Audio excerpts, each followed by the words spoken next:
সকাল সকাল ঘুম থেকে উঠেই মনটা একদম ভালো হয়ে গেল। দীর্ঘ ১ বছর পর আমার বারান্দার ছোট্ট বাগানে জবা ফুলের কলি ফুটেছে, আর তার সাথে অলোকানন্দা আর নয়নতারা তো আছেই। এইদিকে ফুল দেখার খুশিতে সকালের নাস্তায় ডিফারেন্ট কিছু খেতে ইচ্ছা করতেছে।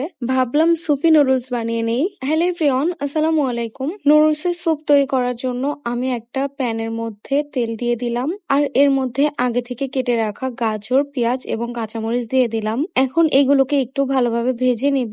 এন্ড ভাজা হয়ে গেলে আমি এর মধ্যে পরিমাণ মতো পানি দিয়ে দিলাম।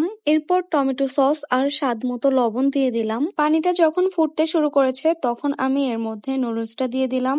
এখন এই নুডলসটাকে কিছুক্ষণ সিদ্ধ করে নিতে হবে। নুডলসের ভিতরে থাকা মশলার প্যাকেটের পুরো মশলাটাই দিয়ে দিলাম। এন্ড এই তো যখন নুডলসটা একটু সিদ্ধ হয়ে আসবে তখন আমি এর মধ্যে একটা ডিম ভেঙে দিয়ে দিলাম। ডিমটা দিয়ে অনবরত নেড়ে নিতে হবে। ডিমটা দেওয়ার পরেই মূলত স্যুপটা ঘন হয়ে আসবে। এই তো এরপর আমি আরো 2 মিনিটের মতো রান্না করে নিয়েছি।